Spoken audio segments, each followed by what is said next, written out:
हाय नमस्कार. Hello friends, मी वयमची क्रांती. सर्वप्रथम तुम्हा सर्वांना मैत्री दिनाच्या खूप खूप शुभेच्छा. खरं तर आपण मैत्री दिनापेक्षा फ्रेंडशिप डे म्हणूया, कारण फ्रेंडशिप डे हा तुमच्या अगदी रोजच्या वापरातला शब्द आहे. मित्र मैत्रीण याशिवाय आपलं आयुष्य अपुरं असतं. आपल्याला रोजच्या आयुष्यात सुद्धा मित्र मैत्रिणी लागतात. कशासाठी? काही गॉसिप करण्यासाठी, कधी आपल्या मदतीसाठी, कधी आपल्याला कॉलेजमध्ये आपला होमवर्क किंवा आपल्याला दिलेला अभ्यास पूर्ण नसेल तर. मैत्रीचा कुठे कुठे वापर होत नाही, तर सगळ्या ठिकाणी आपण मैत्रीचा वापर करत असतो, चांगल्या अर्थाने. आज आपण अशाच दोन मैत्रिणींना भेटायला आलोय आणि त्यांच्याशी फ्रेंडशिप डे निमित्त गप्पा मारायला आलोय. हॅलो. हाय. हाय. तुम्ही आता बघताय की पूर्वा कोल्हे आणि हिमानी मेस्त्री यांना तुम्ही इन्स्टावरती बघितले असेल. त्यांचे डान्सचे व्हिडिओज तुम्ही बघितले असतील. पण या डान्स बरोबर त्यांची मैत्री सुद्धा अशीच फुलत गेलेली आहे. तर आपण सर्वप्रथम त्यांना विचारूया त्यांच्याविषयी. तर तुमच्याविषयी आधी आमच्या प्रेक्षकांना सांगा की तुम्ही काय करता आणि कशी तुमची मैत्री झाली याबद्दल. येस, मी हिमानीला सांगेल बोलायला, कारण की ती कधी बोलत नाही ह्या सगळ्या गोष्टी. ओके, तर आम्ही ऍक्च्युली चुकून आमच्या बीएससीच्या वेळी भेटलो, लिटरली चुकून. आणि मी आता जर सगळं सॉर्ट आता 8 वर्ष वगैरे झाली आमच्या बीएससीला, तर मी आता खरं सांगते की कसं झालं. ही ना पहिल्याच लेक्चरला आली आणि फर्स्ट लेक्चरलाच ती काहीतरी रॅन्डम 5 जोक मारून ती बंक मारून निघून गेली. मी माझा जोक पण आठवते मला. मी जोक काय बोललेले 2+2 5 कसे होतात ते मला सांगा. आणि खूप विचार केला, सगळ्यांनी खूप विचार केला कसे होतात कसे, आणि खूप लॉजिकल विचार करत होते सगळे. आणि मग मी शेवटला बोलले चुकून, आणि संपला. हा फालतू जोक मारून ती बंक मारून निघून गेली. तर विचार केला हा काय कॉन्फिडन्स आहे, म्हणजे पहिल्याच दिवशी असं पण करू शकतं. आणि मग तिथे मला नव्हतं वाटलं, आणि माझं ठरलेलं की मी स्टुडिओ लोकांचा ग्रुप पकडणार आणि मी अभ्यास करणार आहे, आणि मी यांच्यामध्ये आले. आणि स्टुडिओ आम्ही होतो तसं, आम्ही अभ्यास केला, मध्ये एक नोट्स काढायचो, अर्ध्या अभ्यास करायचो, आणि असंच आमची बॉन्डिंग होत गेली. आणि मग मी एकदा मराठी दिनाच्या दिवशी आम्ही पहिल्यांदा एकत्र परफॉर्म केलं होतं कॉलेजमध्ये. तर तेव्हा मग आमच्या टीचर्सला असं वाटलं की चांगलं करताय, मग आपण यांना थोडं अजून स्टेज वगैरे देऊया, एक्सपोजर देऊया. मग तिथून आमचं डान्स जर्नी एकत्र चालू झाली. ओके. पण यापूर्वी तुम्ही दोघींनी पण म्हणजे डान्सचं जे शिक्षण घ्यावं लागतं ते घेतलं होतं का? नाही, आम्ही शिक्षण असं नाही घेतलंय, पण आमची आवड इतकी जास्त होती की आम्ही त्या फ्लो मध्ये जात गेलो की हा हे डान्स आपल्याला खूप आवडतो. किंवा मी लहानपणापासून माझं स्ट्रेस बस्टर म्हणजे डान्स होतं. मला 12वीत कमी टक्के पडले, तर माझ्या घरचे माझ्याकडे असे बघत होते की तुला एवढे कमी का पडले. आणि मी एवढी शॉक होते की मी दार लावली, सगळेजण बोलले की तुम्ही बेडरूम मध्ये बसा, आणि मी हॉलमध्ये गाणी लावून डान्स करत होते, लिटरली डान्स करत होते. पप्पा विचार करतात तुला 60% पडले, तू नाचते कशी आहे. कारण की मला इतका स्ट्रेस आलेला आहे की मला 10वीला एवढे चांगले होते आणि 12वीला कसे काय एवढे कमी पडले. सो पण माझ्यासाठी डान्स हा नेहमीच माझा फर्स्ट फ्रेंड असं माझं डान्स होतं. तसंच मला हळूहळू कळलं की हिमानी पण तशीच आहे, जिच्यासाठी डान्स खूप इम्पॉर्टंट आहे. आणि आम्ही जेव्हा तो पहिला मराठी, आणि आमची सुरुवात सुद्धा महाराष्ट्र म्हणजे मराठी भाषा दिन होतं ना तेव्हा, आणि तेव्हा त्याचा आमचा डान्स होता तो. आणि आम्ही पहिलेच गणपतीच्या गाण्याने सुरुवात केली दोघीने, आणि आम्हाला तेव्हा इतकं छान वाटलं दोघीने एकत्र डान्स करताना बघून. आम्ही हळूहळू मग तेव्हा खूप सोशल मीडियाचं तेव्हा जस्ट स्टार्ट झालेल्या गोष्टी, तेव्हा पण पहिल्यांदा युट्यूब म्युझिकली टिकटॉक आणि काय काय वेगवेगळ्या गोष्टी होत्या. सो तेव्हा मग आम्ही त्याच्यामध्ये थोडं थोडं करायला लागलो डान्स, की अरे हे बघूया, अरे ते करूया ते करूया. मग हळूहळू आम्ही असं अजून इंटरेस्ट आला की अरे हा, पण डान्स क्लास चालू करायचा आहे हा टॉपिक तोपर्यंत कधीच नव्हता. आम्ही फक्त डान्स टाइमपास म्हणून करायचो, आमच्या बंक मारायचं, शेडमध्ये जाऊन डान्स करायचा, बस एवढंच होतं आमचं काम. आमचे टीचर्स पण आम्हाला विचार करायला लागले की अशा काय, म्हणजे सुट्टी मारतात बाहेर फिरायला पण जातात, कॉलेजमध्येच येतात आणि कॉलेजमध्ये येऊन तिकडेच डान्स करत असतात काय तर टाइमपास. सो मग आम्ही जसं हळूहळू आमचं बॅचलर संपलं, आम्ही मास्टर्सला गेलो. मग आम्ही मास्टर्स पण दोघींनी एकत्रच केलं. असं होतं की बायोटेक्नॉलॉजीमध्ये MSc करण्याला खूपच जास्त कॉम्पिटिशन होती, आणि इतकं त्यांना टक्के पाहिजे होते ते आमच्याकडे नव्हते. आम्ही इतका डिप्रेस झालेलो. आम्ही पहिल्यांदा असं फील केलं की एखाद्याला कॉलेज न भेटणं किती डिप्रेसिंग गोष्ट आहे, कारण की बॅचलर पर्यंत आपले आई बाबाच बघतात काय ना काहीतरी की हा इकडे लाग तिकडे लाग. पण MSc मध्ये जेव्हा आम्ही स्वतः बघायला गेलो खूपच जास्त. आम्ही एकदा जेव्हा ट्रेन मधनं घरी येत होतो, आम्ही दोघी खिडकीच्या इथे बसलेलो आणि असं त्या ट्रेनला पूर्ण फुल आम्ही सीएसटी पासून ठाणे येईपर्यंत आम्ही अशाच होतो दोघी, विचार करत की आता काय करूया आपण आयुष्यात आपल्या, करायचं पण की नाही मास्टर्स. मग आम्ही फायनली डिसाईड केलं, आम्हाला एक चांगली अपॉर्च्युनिटी भेटली आणि आम्ही बायो अॅनालिटिकल मध्ये लागलो MSc आणि तिकडे जरा अजून ग्रो झालो. आणि मग तिकडूनच एक दिवस असंच ट्रेन मधून रिटर्न येता येता पूर्वाचा विषय चालू होता की तिला डान्स क्लास चालू करायचा आणि इथे जागा पण तेव्हा वेकेंट होती, तर तिला करायचं होतं ते. आणि मग आम्ही हिच्यासाठी सर्व बघत होतो की आपण बघून येऊन जागा कशी वगैरे वगैरे सर्व. आणि मग आमचा एक फ्रेंड आम्हाला बोलला की तुम्ही दोघी का नाही करत आहात, तेव्हा आमची वरती बिल्डिंग ना यार आपण दोघी पण करू शकतो. स्ट्राईक झालेलं, आम्ही माझ्यासाठी सगळं बघत होतो, कुठे कसं काय नाव ठेवूया, काय हे करूया काय सगळं, पण असं क्लिकच नाही आलं कधी की दोघी पण करू शकतो ना आपण काहीतरी. सो मग तेव्हा जेव्हा तो एक प्रश्न आमच्या समोर आला, मग आम्ही तेव्हा दोघींनी पण तिला विचारलं तुला चालेल, तुला हे असं असं आहे किंवा मी अशी म्हणजे ती जागा होती जिकडे आर्ली बेसिस वरती होतं, तर म्हटलं की आपलं कदाचित सुटेल ते भाडं, पण एखाद दुसरा स्टुडंट जरी आला. आणि मी एवढं मिनिमल म्हणजे आमच्या जे एरियामध्ये आता क्लास आहे तिकडे ह्या रेटला कोणच शिकवत नव्हतं, कोणच नाही. आम्ही लिटरली 600-700 रुपयापासून स्टार्ट केलं आणि मग आम्ही म्हटलं की चल एकदा ट्राय तर करूया. मग आम्ही फुल आमचा सेटअप रेडी झाला, आम्ही त्याचं नाव ठरवलं, नाव पण आम्ही काल हे नाव कधी आलं जेव्हा आम्ही आमच्या फ्रेंड्सला विचारत होतो काय नाव ठेवूया आपण, तर आमची एक फ्रेंड होती श्रुती म्हणून MSc ला, तिने आम्हाला असं सहज अशी बोलता बोलता बोलली तुमचं डान्स आणि म्युझिक दोन्ही गोष्टी असतात, तर तुम्ही त्याला ताल का नाही ठेवत नाव की ज्याच्यामध्ये दोन्ही येतं, म्युझिक पण येतं आणि डान्ससाठी पण वापरला जाऊ शकतो. म्हटलं हा बरोबर आहे. मग आम्ही तालवरनं द डान्स स्टुडिओ किंवा डान्स स्टुडिओ हे कुठून आलं, कारण की आम्हाला ताल इनकम्प्लीट वाटत होतं, काहीतरी मिसिंग आहे. ताल क्लास काय त्याचं पुढे काय, मग आम्ही दोघीने द डान्स स्टुडिओ लावला. तुम्ही जे ताल डान्स स्टुडिओ नाव ठेवलं त्यानंतर आता तुम्ही इथे मी बघते आल्यापासून एरोबिक पासून सगळंच दिसतंय मला इथे. मग तुम्ही इथे काय काय प्रकार शिकवता, म्हणजे आता तुमच्याकडे जे स्टुडंट्स येतात त्यांना, कारण स्ट्रेस बस्टर हा तू मगाशी मुद्दा म्हटलास, त्या मुद्द्यानुसार आजकाल जनरली जी आपली जनरेशन आहे त्या जनरेशनला ह्याची खूप गरज असते, म्हणजे झुंबा म्हणा किंवा अन्य काही. तर तुम्ही काय काय शिकवता ते पण सांगा नाही. प्रायमरीली आम्ही इथे डान्स शिकवतो आणि आपल्याकडे आता रिसेंटली सालसा बॅच सुद्धा चालू झाले आहेत, प्लस आपल्याकडे जिम्नॅस्टिक सुद्धा आहे. तिथे यंग एज पासून मोठ्यांपर्यंत लोक जिम्नॅस्टिक सुद्धा करतात, तर ह्या 3 गोष्टींना डेडिकेटेड आपली स्पेस आहे सध्या. आणि पण तुम्ही शिक्षण घेतलं नाही असं म्हटलं, तुम्ही कसं म्हणजे कसं शिकलात, बघून बघून बघून प्रॅक्टिस करून असंच? आम्ही शिक्षण असं नाही, पण आम्ही क्लासेस आधी लहानपणापासून केले भरपूर क्लासेस. तर क्लासमध्ये जेवढं शिकलो आहे त्याच्या व्यतिरिक्त टीव्ही मध्ये बघत बघत जेवढं पण शिकलो डान्स. आणि दुसरी गोष्ट म्हणजे जेव्हा आमचं MSc चालू होतं तेव्हा मला एक झी मराठीमध्ये एक शोची अपॉर्च्युनिटी आली आणि तेव्हा मी इतकं ते स्ट्रेसफुल होतं ते इंटरव्ह्यू आणि सगळ्या गोष्टी, त्याचं ऑडिशन त्याचं सगळं आणि पावसाळ्यात होता, इतका पाऊस होता अंधेरीला जेव्हा जायचं होतं मला इतका जास्त की माझ्या दादाला विचार करत होता की जायचं की नाही ऑडिशनला. म्हटलं तर जाऊया काय फरक पडतो, एकदा जाऊन तर येऊ. आणि गेलो आणि तिकडे जे 3 महिने मी शिकले डान्स, त्या डान्सच्या बेसिसवरती आम्ही इतकं जास्त ग्रो केलं, इतकं जास्त. मग आम्हाला तेव्हा रिअलाइज झालं की आपण अजून जर शिकलो किंवा आपण अजून वेगवेगळ्या गोष्टी केल्या तर किती आपण स्वतःमध्ये पण ग्रो करू आणि काय काय काय ग्रो अजून होईल आपल्या डान्सला. सो अशा भरपूर छोट्या छोट्या गोष्टी आमच्या लाईफ मध्ये येत गेल्या ज्याच्याने आम्ही आमचा पर्सनल ग्रोथ झाला. त्या डान्स शो बद्दल तू लावणीचा होता का शो? कसा होता तो अनुभव म्हणजे तुझ्यासाठी? आणि तू एकटीच होतीस ना,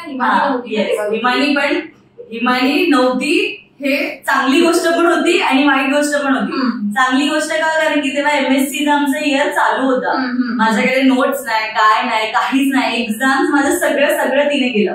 आमचे क्लासेस नॉर्मली पण चालू होते तेव्हा, ते सगळे क्लासेस तिने घेतले 3 महिने. ऑनलाईन क्लासेस चालू, कोविड होता आणि तेव्हा ऑनलाईन क्लासेस चालू होते, सगळं तिने घेतलं ते. मग नंतर एक्झामला मला काही पाहिजे असेल तर मी करायची, दोन्ही प्रोजेक्ट करायची, माझं करायची तिचं करायची. मला रोज कॉल करून विचारायची आज काय नवीन डान्स शिकलीये, आज काय नवीन केलंय, मला दाखव, हे करून दाखव, सगळ्या गोष्टी करायची. इनडिरेक्टली ती माझ्यासोबत होती तिकडे.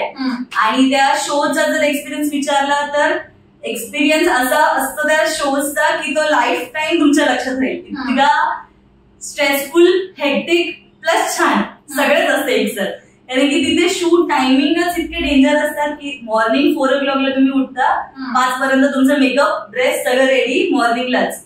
तुमचा डान्स रात्री 12ला पण येऊ शकतो, पण तुम्ही 5 वाजता रेडी व्हायचे तिकडे आणि तुम्ही फुल तिथे एसी मध्ये चिल ह्याच्यामध्ये बसून राहायचं, सगळ्यांच्या डान्स करायचं, टाळ्या वाजवायचं, झालं. पण तो शूट आपण जसं बघतो की आपण आपल्याला वीक मधनं 2 दिवस दिसतो, पण ते शूट तसं नसतात.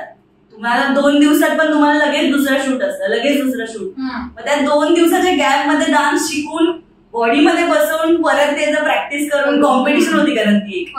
तो इतका म्हणजे मी त्या डान्सच्या शो मध्ये इतका वेट लॉस केला असेल ना, मला मम्मी म्हणते तू एवढं पुन्हा नाचलीस तर तुझा वेट लॉस होणार आहे, नाहीतर नाही होणार. पण इथे मला हे बोलायला आवडेल की वेट लॉस नाही झाला ह्याच्यामुळे मी त्या शो मध्ये जाऊ शकले, कारण की I was a plus size girl आणि तो शोच त्यांचा होता.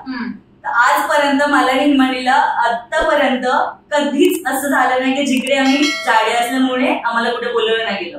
उलट आम्ही जाडे आहोत किंवा आम्ही हे चांगल्या पद्धतीने सांगतो किंवा पॉझिटिव्हली दाखवतो त्याच्यामुळे आम्हाला खूप लोकांना बोलवलं. बरोबर आहे, अगदी त्या गोष्टी.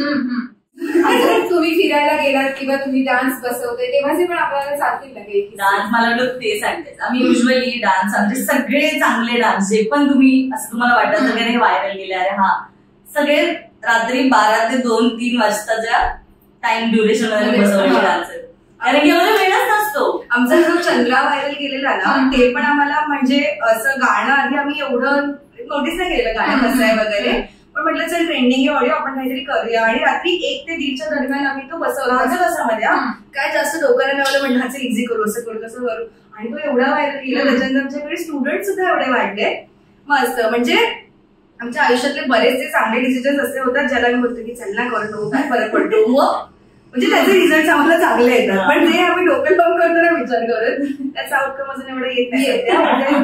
ते नॉर्मली सगळ्यांसोबतच होत असेल की जेव्हा आपण डोकं लावतो एकदमच की अरे असंच पाहिजे तेव्हाच लोकांना ते असं वाटतं अरे ह्याच्यामध्ये रॉनेस नाहीये. आम्हाला इतकी लोक बोलले की तुम्ही जसे आहात तसं जेव्हा दाखवतात तेव्हा जास्त आम्ही कनेक्ट करतो तुमच्या बरोबर. की म्हणजे आम्हाला खूप लोक असे पण कमेंट करतात अरे टीचर के पास एक ही कपडा आहे. म्हणजे मला नॉर्मली ही जीन्स आवडते तर मी ती घालून येते आणि आम्ही कधी पण करतो शूट, तर मग चांगला झाला तर टाकून देतो. पण कमेंट असं येणार की अरे मॅम आपली पास दुसरा जीन्स नाही आहे क्या, दुसरा टॉप नाही आहे क्या, असं आहे. तर आता ह्याचे उत्तर आम्ही काय देऊ तुम्हाला. पण असं असतं की जेव्हा आम्ही कॉस्ट्युम घालतो त्याच्यापेक्षा आम्ही जेव्हा कॅज्युअल वेअर मध्ये किंवा असं काहीतरी ज्याच्यामध्ये फन गोष्टी आहेत ज्या समोरच्याला छान वाटतात बघायला, त्या गोष्टी आम्हाला लोक येऊन सांगतात की अरे तुम्ही ह्याच्यामध्ये एवढंच छान वाटतंय ना, एवढं मस्त वाटतंय ना असं. आणि लेडीज इतक्या साऱ्या मेसेज करतात, इतक्या सगळ्या असं बोलतात की तुम्हाला बघून मी शाळेत लास्ट डान्स केलेला त्याच्यानंतर मला आता इच्छा व्हायला लागली की मी तुम्हाला बघून डान्स करेन, तुमच्याकडे येऊन डान्स करेन. इतके लांबून लांबून लोक मेसेज करतात असं वाटतं की आपल्या सगळीकडे बॅच खोललं पाहिजे. नक्कीच तुमचं होईल कदाचित स्वप्न पूर्ण. मी पुढे म्हणेन असं की तुमच्या मते मैत्री म्हणजे काय, किंवा तुझ्या मते काय आणि हिमानी तुझ्या मते काय, कारण दोघींच्या डेफिनेशन वेगळ्या असतील ना मैत्रीच्या. येस, माझ्यासाठी मैत्री म्हणजे अशी गोष्ट ज्याच्यामध्ये खूप जास्त विश्वास आहे एकमेकींसोबत किंवा समोरच्यावरती इतका विश्वास आहे की भले माझा उद्या बॉयफ्रेंड जरी असेल मी तिच्या बरोबर त्याला कुठेही बघितलं तरी मला कधीच काय वाटणार नाही, कारण की ती माझी तेवढी खास मैत्रीण आहे. किंवा माझं मैत्रिणीचं हे एकच डेफिनेशन आहे की किती ट्रस्ट वरती आहोत आम्ही एकमेकांसाठी, किती म्हणजे मी अंधा विश्वास ठेवू शकते कोणत्या पण गोष्टीवरती. हिमानीसाठी ऍटलिस्ट तीच फ्रेंडशिपची मेन डेफिनेशन असली पाहिजे प्रत्येकाच्या लाईफमध्ये, प्रत्येकाच्या लाईफ. बरोबर, विश्वास हा सगळ्यात महत्वाचा मुद्दा आहे. तुझ्यामध्ये काय मैत्री म्हणजे? मला असं वाटतं की आपण ना आपलं असं सर्वात वाईट सेल्फ कधीतरी असतो आणि त्या कंडिशन मध्ये पण आपल्याला कोणीतरी समजून घेणं, किंवा काही फ्रेंड्स असे पण असतात की आपण काहीतरी चुकीचं करतो त्यांना माहिती असतं पण ते बी नाही की अरे हा ठीक आहे चालतं करून टाक.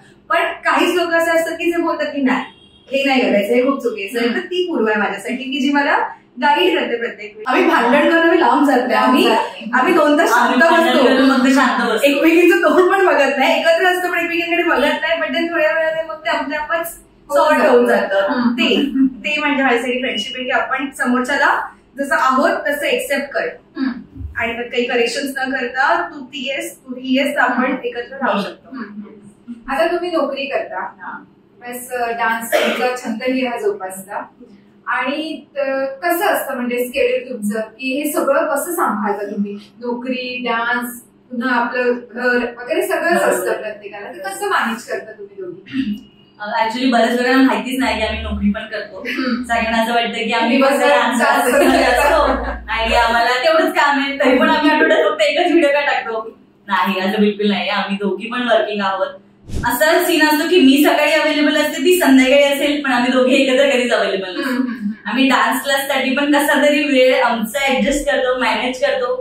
आम्ही सगळ्या गोष्टी अशा मॅनेज स्वतःच्या शेड्यूल मध्ये केल्या आहेत की हा चला आज संध्याकाळी 6 ते 9 क्लास आहे, माझं काम मला इथपर्यंत संपवायलाच लागेल, तर मी ह्या गोष्टी करू शकतो असं. आणि त्याच्यानंतर मग आम्ही क्लास झाल्यानंतर 10 वाजता, 11 वाजता, 12 वाजता घरी येतो, बसतो, गाणं विचार करतो, काय करूया आता, हे ट्रेंडिंग आहे ह्याच्यावर करूया. आमची जी मॅनेजर आहे ती आम्हाला रोज रात्री मेसेज टाकते की अरे तुम्ही हा डान्स केला पाहिजे, हा डान्स ट्रेंडिंग आहे, हा करा, हा करा. ते करायला आम्हाला महिना जातो आणि ते ट्रेंडिंग निघून पण जातो तोपर्यंत. बट आम्ही रात्री मग 1-2 वाजता बसून सगळं आमचं सेट होतं, कोरिओग्राफी सेट होतात. आमची मम्मी पण आम्हाला विचार करायला लागते की तुम्ही अशा काय, तुमचा हा काय शेड्यूल आहे, तुमचं उद्या लग्न झालं तर तुम्ही तिकडे पण असं करणार. तर म्हणलं हो आम्ही करणार, कारण की ते आमचं काम आहे आणि आमचं किती पण झालं तरी जॉब आहेच, पण आमचं प्रायोरिटी आम्ही नेहमी डान्स क्लासला ठेवतो. नेहमी कुठे पण काही असते. आम्हाला संगीत जेव्हा येतं तेव्हा तर खूप जास्त आमचं झंपट होतं, कारण की तेव्हा फॅमिलीज कधी पण यायला रेडी असतात. सकाळी कधी 10ला बोलवतील, कधी रात्री 12ला बोलवतील, इकडेच येतील कधी पण त्यांच्यासाठी आपला वेळ काढून येणं हे पण खूप असं डिफिकल्ट जातं कधी कधी, नो डाऊट. आम्हाला रोज वाटतं रोज की आज क्लास नको घेऊया, आज सुट्टी घेऊया, झोपूया काय, किंवा सॅटर्डे संडे आमचा क्लास असतो. म्हणजे एकंदरीत सगळ्या बिझी स्केड्यूल मधून तुम्ही वेळ काढता आणि डान्स साठी देता. पुढे मी विचारेन असं की मैत्री, आता मैत्री आजकाल आपण म्हणतो की सोशल मीडियाच्या माध्यमातून सुद्धा मैत्री खूप होते आणि तुमची तर रिअल मध्ये तुम्ही 8 वर्ष एकमेकींसोबत आहात. पण आजकाल जे मैत्रीबद्दल एक असते की अगदी 2 दिवसातही माझी मैत्री होते आणि आयुष्यभर पण मैत्री असते. तुम्हाला काय वाटतं की मैत्री, आपण मित्र निवडताना काय क्वालिटीज बघितल्या पाहिजे त्याच्यामध्ये? मैत्री कधीही होऊ शकते, ती 2 दिवसात पण होऊ शकते किंवा काही वर्षात पण होऊ शकते. त्याच्याविषयी आपण नाही बोलू शकत की कुठल्या टाइम फ्रेम मध्ये झाली पाहिजे. बट मी समोरच्यावरती किती ट्रस्ट केलं पाहिजे, मी त्याचं म्हणजे समोरून मला जो माणूस गाईड करतोय ते मी किती लेवल पर्यंत फॉलो केलं पाहिजे, याला लिमिटेशन असले पाहिजे. कारण काही लोकांना पण एक पर्सन नाही भेटत, मग त्यांची लाईफस्टाईल आपल्याला माहिती नसते, पण तरीही त्यांच्या थ्रू इन्फ्लुएन्स होऊन काहीतरी डिसिजन घेणं is not a right idea. पण तुम्ही ज्यांना फिजिकली भेटता, जे तुमच्या समोर आहे, ज्यांची लाईफस्टाईल तुम्हाला माहिती आहे, त्यांच्यावरती ट्रस्ट करून मग तुम्ही एखाद वेळेस विचार करू शकता की आपण त्या वेळेने जाऊया किंवा त्यांच्यासारखं होऊया असं. पण मी आजकाल म्हणजे जेनझी टर्म ही कितपत योग्य आहे मला माहित नाही, पण आजकाल असं खूप इझी झालंय की अरे हा माझ्याशी खूप चांगलं बोलतो तर अरे हा माझा चांगला मित्र आहे, पण असं नसतं. तर लोकांनी थोडा विचार करावा ह्या गोष्टीबद्दल. कोणासोबतही कॉन्टॅक्ट मारायला कॉन्टॅक्ट रचायच्या आधी हा केलं छान आहे, चांगलं बोलतेस. मी हे असं तिला का केलं, कारण की ती अशी आहे की ती खूप सोशलाइज होऊ शकते, ती सगळ्यांशी बोलते. तिला असं नाही लागत की खूपच ओळख आहे आणि मी त्यांच्याशीच बोलेन, असं नाही. ती सगळ्यांना ओपन असते बोलण्यासाठी. पण मी तिला नेहमी एकच प्रश्न विचारते, ह्याचं घर माहितीये तुला कुठे आहे, ही कुठे राहते माहितीये, म्हणजे आपल्या इथे राहते कुठे बाहेर राहते, तिचं हे काय तिचं ते काय, नॉर्मल मी सगळ्या गोष्टी विचारते. मग मी विचार करते हा ठीक आहे, जर हा माणूस कधीतरी आपल्याला भेटेल, असं नाही पाहिजे की एकदमच कोणतं तरी रॅन्डम आहे आणि त्याला आपण आयुष्यात कधीच नाही भेटणार आणि तरी माझी एकदम छान मैत्री आहे त्याच्याबरोबर, मग नाही चालणार. कारण की आपल्याला माहितीच नाही पर्सन. बरोबर, सोशल मीडियावर कोणी किती पण फेक बनवू शकतो, किती पण. तुम्हाला आम्ही उद्या एकदम बारीक होऊन डान्स करून दाखवू शकतो, किती पण फेक करू शकतो. पण जेव्हा आपण एक पर्सन भेटतो तेव्हा ते वेगळं असतं बॉन्ड, आणि तो बॉन्ड सर्वात चांगला बॉन्ड असतो. तुम्ही कसा फ्रेंडशिप डे साजरा करता? चांगला प्रश्न आहे. आमच्यासाठी रोजच फ्रेंडशिप डे असतो असं आम्हाला वाटतं. आधी पूर्व कॉलेजमध्ये हे घेऊन यायची रिंग्स घालतात ना, मला खूप आवडायच्या तरी, मी आणायचं सगळ्यांना आवडीने आणायचं. पण असं आता असं आहे की उलट आम्हाला ह्या फ्रेंडशिप डेला आम्ही हे करू की आम्ही दोघी आमच्या दोघींसाठी थोडासा वेळ काढून आमच्यामध्ये खूप कमी आहे की आम्ही आजकाल जेवढं आधी आम्ही ना खूप टाइमपास करायचो, कधी पण भेटून कुठेही जा काही करा. पण आता असं होतं की जेव्हा भेटतो तेव्हा एकदा जॉबचं रँकिंग करतो, नाही तर मग आता क्लासमध्ये काय शिकवायचं, क्लास सेट करूया, रील टाकूया, हे करूया ते करूया. पण आम्ही रॅन्डम गप्पा मारतच नाही आजकाल, असं ते कुठेतरी मिसिंग झालंय. तर आम्ही हे करतो, आम्ही करू. आता मी पुढे तुम्हाला काही रॅपिड फायर प्रश्न विचारणार आहे दोघींना, तुमच्यासाठी सरप्राईज आहे. आता दोघींबद्दल सांगायचंय, म्हणजे तू हिच्याबद्दल सांगायचंय आणि तू पूर्वाबद्दल हिमानी सांगायचंय. पूर्वाची एक गोष्ट बदलायची असेल तर तुला काय वाटतं? तिची टॉक्सिसिटी. पण तू चुकीचं केलंस तर मला सांगायला पाहिजे. चिल मार पूर्वा, चिल मारता. तू सांग ना तिच्याबद्दलची एक गोष्ट बदलायची असेल तर काय बदला? भरपूर आहे पण एक सांग. स्ट्रेस घेणं कमी करू शकतेस थोडस, कारण की तू छोट्या छोट्या गोष्टींचा पण एकदा जर तुला स्ट्रेस आला तर तू पूर्ण टाइम त्या डोक्यात धरून ठेवतेस आणि अख्खा दिवसभर तुला त्यात निघून जातो. तर ते घेणं कमी करायला पाहिजे. बरोबर. मी डान्सर नसते तर? हो, नाईस क्वेश्चन. कधी विचारच नाही केला. 9 to 5 जॉब केला असता, अजून काय? हो तर चालूच आहे, पण कला काहीतरी असतेच ना माणसाच्या आयुष्यात. आम्ही एकमेकीविषयी सांगायचं, स्वतःविषयी. बरोबर. नाही, मला हिच्याबद्दल सांगता येईल. हा, काय? की खूप चांगलं क्राफ्ट करते, खूप छान करते. असं ती नॉर्मल ब्रेसलेट बनवणं, गळ्यातलं बनवणं, असं तिला खूप गोष्टी आवडतात. आणि तिला लहानपणापासून ती एखाद्याला गिफ्ट जरी द्यायचं असेल तर ती त्याला छान पॅक करणार, डब्बा स्वतः आणणार, त्याचं काहीतरी बनवणार आणि त्याच्यावर लिहिणार लेटर बिटर काहीतरी. माझी टिपिकल मुलगी आहे.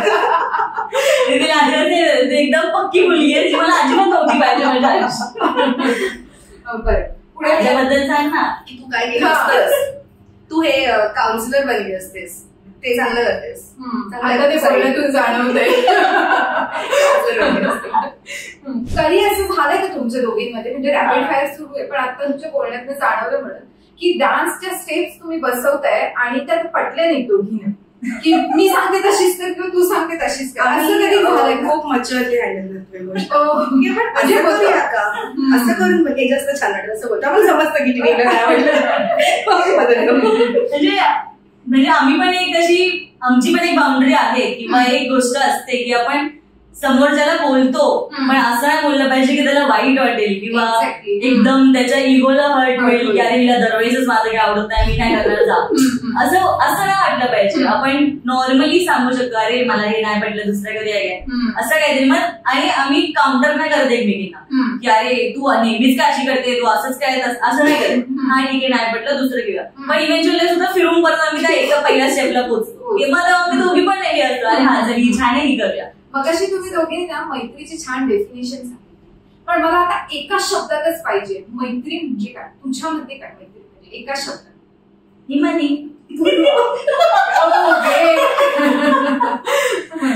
म्हणजे खरंच तुमचं खूप बॉन्डिंग ते दिसतं आम्हाला नाचताना सुद्धा, म्हणजे तुम्ही डान्स करता किंवा तुमच्या गप्पा वगैरे किंवा आत्ताच पण ते खूप छान जाणवलं.